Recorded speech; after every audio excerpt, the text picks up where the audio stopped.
भारतीय हिंदी व्याकरण कोश अब ऑनलाइन। लेखक सोहनलाल बागड़ा। नमस्ते दोस्तों, बागड़ा पब्लिकेशन क्लास 8 में आपका स्वागत है। आज अपन स्वरों का वर्गीकरण का अध्ययन करते हैं। स्वरों का वर्गीकरण, स्वरों का वर्गीकरण।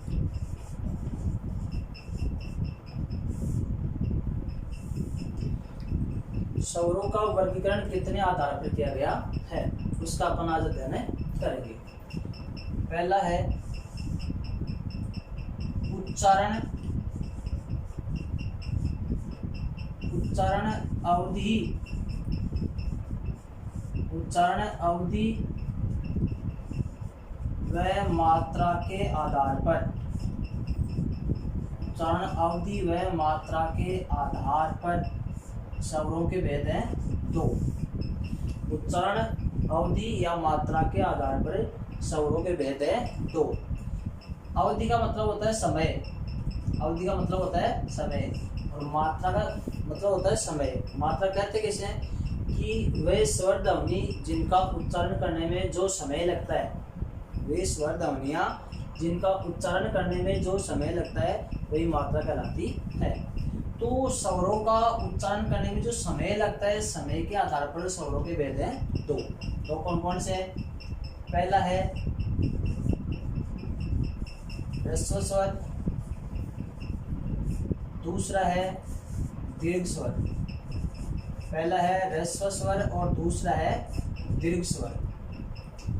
ह्रस्व स्वर किसे कहते हैं? वे स्वर जिनका उच्चारण करने में कम या एक मात्रा का समय लगता है, एक मात्रा का समय लगता है, वह ह्रस्व स्वर कहलाते हैं। वे स्वर जिनका उच्चारण करने में कम या एक मात्रा का समय लगता है ह्रस्व स्वर कहलाते हैं। ह्रस्व स्वर कितने हैं? इनकी संख्या है चार। चार कौन कौन से हैं? ए, ई, उ और री। ये चार अपने ह्रस्व स्वर होते हैं। अब है दीर्घ स्वर। कौन से हैं? दीर्घ स्वर वे स्वर जिनका उच्चारण करने में दुगुना या दो मात्रा का समय लगता है, दो मात्रा का समय लगता है, दीर्घ स्वर कहलाता है। दीर्घ स्वरों की संख्या होती है कितनी? 7। दीर्घ स्वरों की संख्या कितनी होती है? 7। दीर्घ स्वर कौन से होते हैं? आ, ई, उ, ए, आई, ओ, औ। आ, ई, उ, ए, आई, ओ, औ, ये होते हैं अपने दीर्घ स्वर। तो उच्चारण अवधि और मात्रा के आधार पर स्वरों के दो भेद हो गए। पहला है ह्रस्व स्वर, दूसरा है दीर्घ स्वर। अब दूसरा है अपना उच्चारण के आधार पर, उच्चारण के आधार पर स्वरों के भेद। उच्चारण के आधार पर स्वरों के भेद कितने होते हैं? दो। उच्चारण के आधार पर स्वरों के भेद दो होते हैं। पहला कौन सा है? अनुनासिक। कौन से होते हैं? अनुनासिक स्वर, अनुनासिक स्वर। दूसरा है अपना निर्नुनासिक। क्या होते हैं बंधु? निर्नुनासिक। इसी का दूसरा नाम है अनुनासिक, अनुनासिक। उच्चारण अवधि के, उच्चारण के आधार पर स्वरों के भेद हो गए दो। उच्चारण के आधार पर स्वरों के भेद हो गए दो। अनुनासिक, दूसरा है निर्नुनासिक। अनुनासिक स्वर किसे कहते हैं? वे स्वर जिनका उच्चारण करते समय, वे स्वर जिनका उच्चारण करते समय प्राणवायु, प्राणवायु मुख और नाक, मुख व नाक दोनों से बाहर निकलती है। वे स्वर जिनका उच्चारण करते समय प्राणवायु मुख और नाक दोनों से बाहर निकलती है वे अनुनासिक स्वर कहलाते हैं। अनुनासिक स्वरों की संख्या होती है 10। अनुनासिक स्वरों की संख्या होती है 10। और अनुनासिक स्वरों पर चंद्र बिंदु का प्रयोग किया जाता है। किसका प्रयोग किया जाता है? चंद्र बिंदु का प्रयोग किया जाता है। अनुनासिक स्वर कौन कौन से होते हैं? ए, आ, ई, उ, ए, आई, ओ, औ। ये हो गए 10। इसमें रे नहीं आता है क्योंकि री के ऊपर चंद्र बिंदु का प्रयोग नहीं होता है। अनुनासिक स्वरों पर चंद्र बिंदु का प्रयोग होता है। तो इनके ऊपर चंद्र बिंदु का प्रयोग करते ही ये आपकी हो गई अनुनासिक ध्वनियां। कौन सी हो गई? अनुनासिक ध्वनियां। बल्कि इसमें ये 4 स्वर ऐसे हैं, एक तो बड़ी ई, आई, ओ, औ। इन पर चंद्र बिंदु का प्रयोग न करके अनुस्वार का प्रयोग किया जाता है, बल्कि ये अनुस्वार न होकर चंद्र बिंदु का ही रूप होता है। क्योंकि जिन स्वरों के ऊपर मात्रा होती है उन पर चंद्र बिंदु का प्रयोग नहीं कर सकते हैं। इसलिए इन 4 पर चंद्र बिंदु का प्रयोग न करके अनुस्वार का प्रयोग किया जाता है, बल्कि ये रूप चंद्र बिंदु का ही माना जाएगा। अब है निनुनासिक। क्या है? निनुनासिक। निनुनासिक किसे कहते हैं? कि वे स्वर जिनका उच्चारण करते समय प्राणवायु केवल मुख से बाहर निकलती है, वे आपके निनुनासिक या अननुनासिक स्वर कहलाते हैं। तो निनुनासिक स्वरों की संख्या होती है 11। जो 11 कौन से हो गए? ये जो सिंपल स्वर है अपने ए, आ, ई, उ, ओ, औ। सारे जो सिंपल स्वर होते हैं वो सारे निनुनासिक में आते हैं। निनुनासिक स्वरों पर चंद्र बिंदु का प्रयोग नहीं होता है। सामान्य स्वर होते हैं वो निनुनासिक में होते हैं।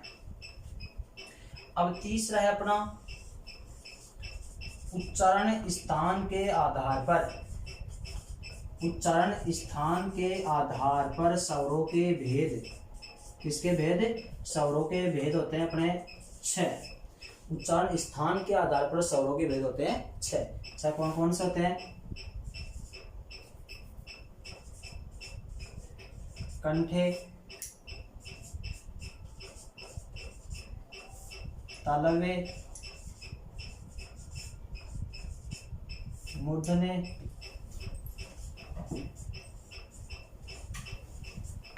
ओष्ठे। कंठे, तालव्य, मूर्धन्य, ओष्ठे।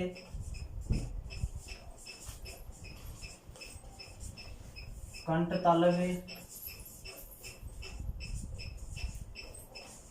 कंठोष्ठे। ये हो गए उच्चारण स्थान के आधार पर स्वरों के भेद हैं 6। कंठे, तालव्य, मूर्धन्य, ओष्ठे, कंठ, तालव्य, कंठोष्ठे। कंठ में स्वर आते हैं अपने ए, आ। ए, आ का उच्चारण स्थान है कंठ। फिर तालव्य में आते हैं ई। मूर्धन्य में आते हैं आपके री। ओष्ठ में आते हैं उ। कंठ तालव्य में आते हैं ए, आई। कंठोष्ठ में आते हैं ओ, औ।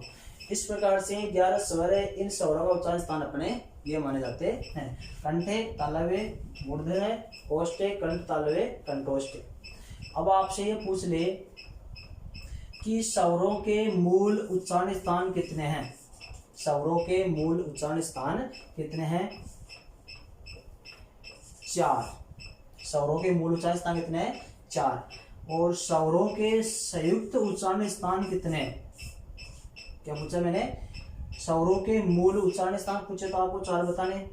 स्वरों के संयुक्त उच्चारण स्थान पूछे तो आपको 2 बताने।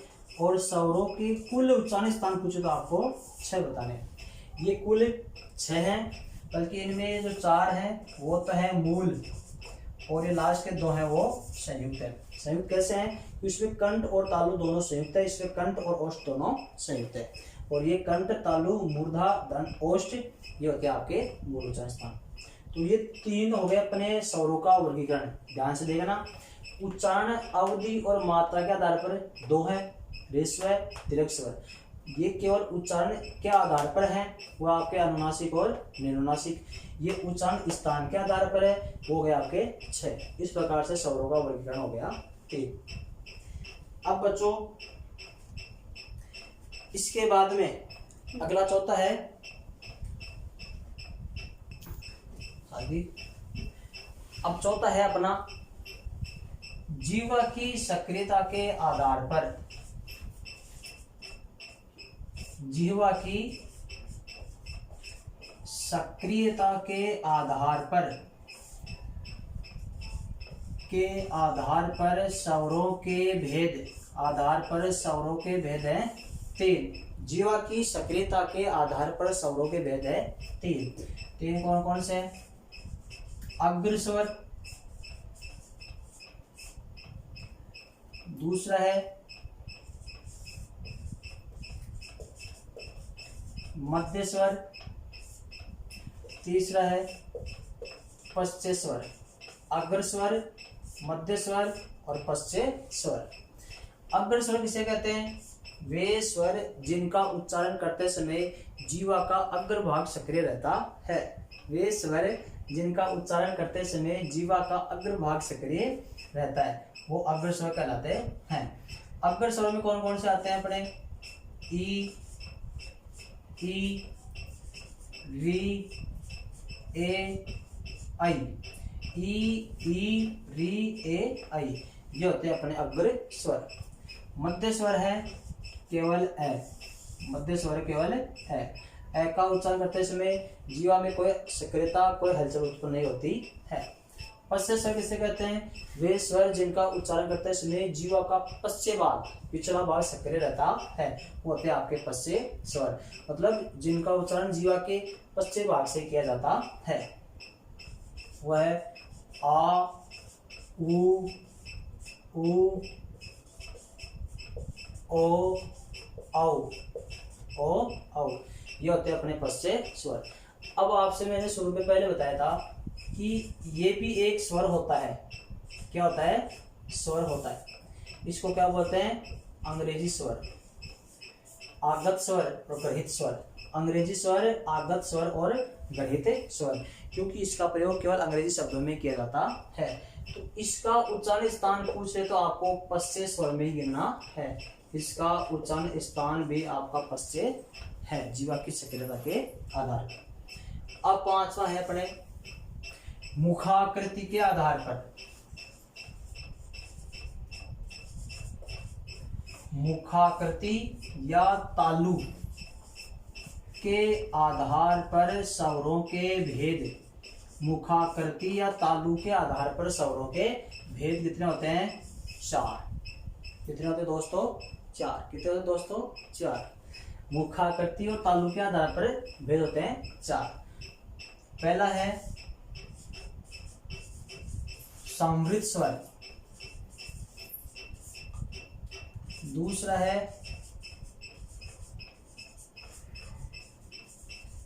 अर्ध समृद्ध, तीसरा है अर्ध विवृत और चौथा है विवृत स्वर। चौथा है विवृत स्वर। समृद्ध, अर्ध समृद्ध, अर्ध विवृत और विवृत। ये मुखाकृति के आधार पर, मतलब मुख खुलने के आधार पर। तो समृद्ध स्वर का मतलब है 1/4, 1/2, 3/4 और 1%। ये इसका मतलब है 25%, 50%, 75% और पूरा 100%, मतलब मुख खुलने की आकृति। तो समृद्ध का मतलब होता है बंद रहना। समृद्ध का मतलब होता है बंद रहना। विवृत का मतलब होता है खुलना। क्या होता है इसका मतलब? खुलना। तो समृद्ध स्वर कहते किसे हैं? वे स्वर जिनका उच्चारण करते समय, वे स्वर जिनका उच्चारण करते समय मुख बंद सा रहता है, बंद सा रहता है, मतलब थोड़ा सा खुलता है, वो सवर्ण स्वर कहलाते हैं। अर्ध समृद्ध, वे स्वर जिनका उच्चारण करते समय मुख समृद्ध स्वरों से थोड़ा अधिक खुलता है, समृद्ध स्वरों से थोड़ा अधिक खुलता है, वो अर्ध समृद्ध स्वर कहलाते हैं। अर्ध विवृत वे स्वर जिनका उच्चारण करते समय मुख अर्ध समृद्ध स्वर से थोड़ा अधिक परंतु विवृत स्वर से थोड़ा कम खुलता है, वो अर्ध विवृत कहलाते हैं। और विवृत स्वर होते हैं वे स्वर जिनका उच्चारण करते समय मुख पूरा खुला रहता है, वो होते हैं आपके विवृत स्वर। अब जैसे समृद्ध स्वर में कौन कौन से आते हैं? ई, उ और री। ई, उ और री, ये होते हैं आपके समृद्ध स्वर। फिर है अर्ध समृद्ध।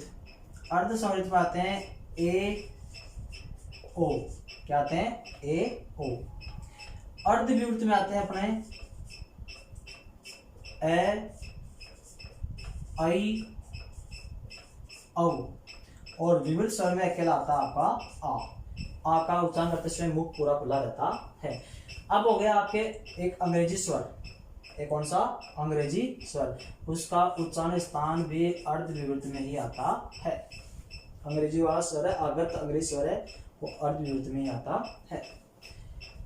छठवां वर्गीकरण है अपना ओष्ठाकृति के आधार पर। ओष्ठाकृति के आधार पर स्वरों के भेद। आधार पर स्वरों के भेद हैं दो। ओष्ठाकृति के आधार पर स्वरों के भेद हैं दो। दो कौन कौन से हैं? वृत्ताकार या वृत्तमुखी। वृत्ताकार या वृत्तमुखी। दूसरा है अवृत्ताकार या अवृत्तमुखी। अवृत्ताकार या अवृत्तमुखी। अब वृत्ताकार किसे कहते हैं? वे स्वर जिनका उच्चारण करते समय ओष्ठों की आकृति वृत्त के समान गोल हो जाए, वो वृत्ताकार स्वर कहलाते हैं। समझ में आ गया बच्चों?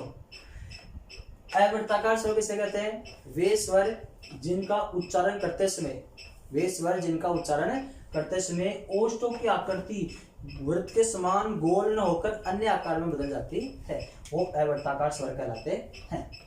अब वृत्ताकार ऐसे स्वर कौन से हैं जिनकी उच्चारण करते समय ओष्ठों की आकृति गोल हो जाती है? वो अपने उ, ओ, औ। उ, ओ, औ। ये तो है अपने चार वृत्ताकार स्वर। अवृत्ताकार स्वर क्या है? ये क्या सिस्टम है? अवृत्ताकार स्वर है ए, आ, ई, री, ए, आई। ए, आ, ई, री, ए, आई, ये अवृत्ताकार स्वर है। उ, ओ, औ, ये वृत्ताकार स्वर है। अब है आपका अंग्रेजी स्वर। आगत स्वर, मेहमान स्वर, घृत स्वर, ये भी आपके वृत्ताकार स्वरों में आता है। जीवा की सक्रियता के आधार पर स्वरों के भेद है तीन: अग्र स्वर, मध्य स्वर और पश्च स्वर। मुखाकृति या तालु के आधार पर स्वरों के भेद है चार: समृद्ध, अर्ध समृद्ध, अर्ध विवृत और विवृत स्वर। समृद्ध में ई, उ री आ गए, ए, ओ अर्ध समृद्ध है, ए, आई, औ और अंग्रेजी स्वर अर्ध विवृत है और विवृत में आपका आ है। फिर है ओष्ठ आकृति के आधार पर स्वरों के भेद है दो: वर्ताकार और अवर्ताकार। वर्ताकार में उ, ओ, औ और अंग्रेजी स्वर है, बाकी शेष आपके अवर्ताकार में है। इस प्रकार से ये हो गया आपके स्वरों का वर्गीकरण 6 आधार पर। कितने आधार पर? 6 आधार पर। एक बचता आपका 7वां। स्वरों के वर्गीकरण में 7वां कौन सा है? जाति के आधार पर।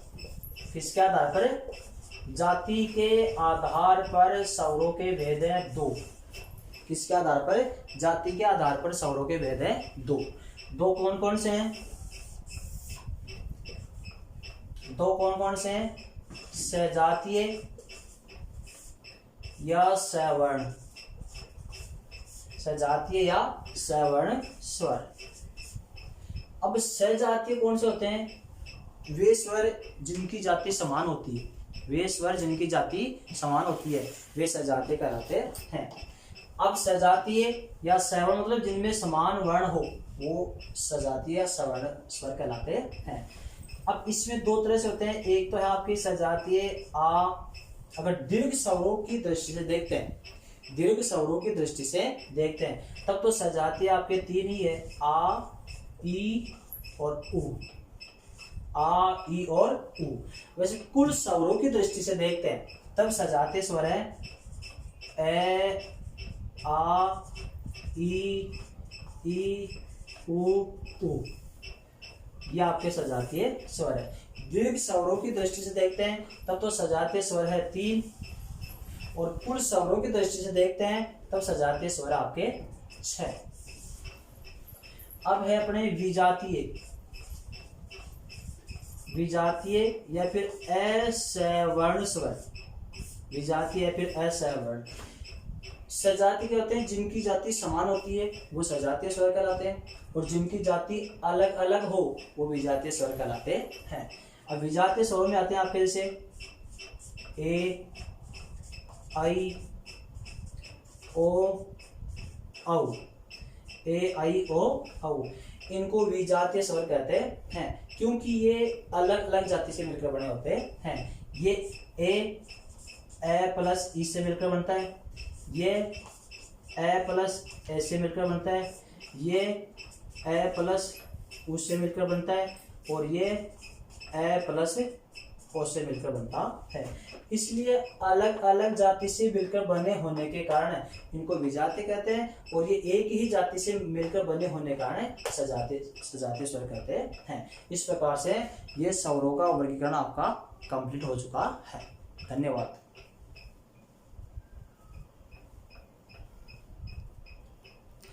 बोले